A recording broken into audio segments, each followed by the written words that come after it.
So my name is Shadi Manicherry, and my mini tip is not to be afraid to show your personality. I think that's something that as professionals we're often quite apprehensive about, and we kind of withdrawn and reserved with showing our personality and trying to maintain a professional persona. I think you can do both. There's definitely a balance, and something that I've learned in my last few months, or with my experience with social media, for example, is that you can be professional, you can show your work and connect with your community, but at the same time you can show your personality. You can show that you're, if you have any interests, if you're particularly funny or anything like that, you can show that. And I think it definitely works with building a rapport with your patients.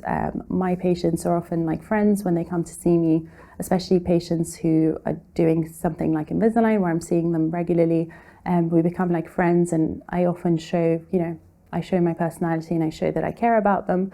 And most of the dentists that I know, they have great personalities, they're quite funny, they have lots of interests outside dentistry. But when it comes to being that professional dentist, I think a lot of us initially are, quite reserved and don't want to show that side. So I think definitely don't be scared to show your personality to your community and also to your patients.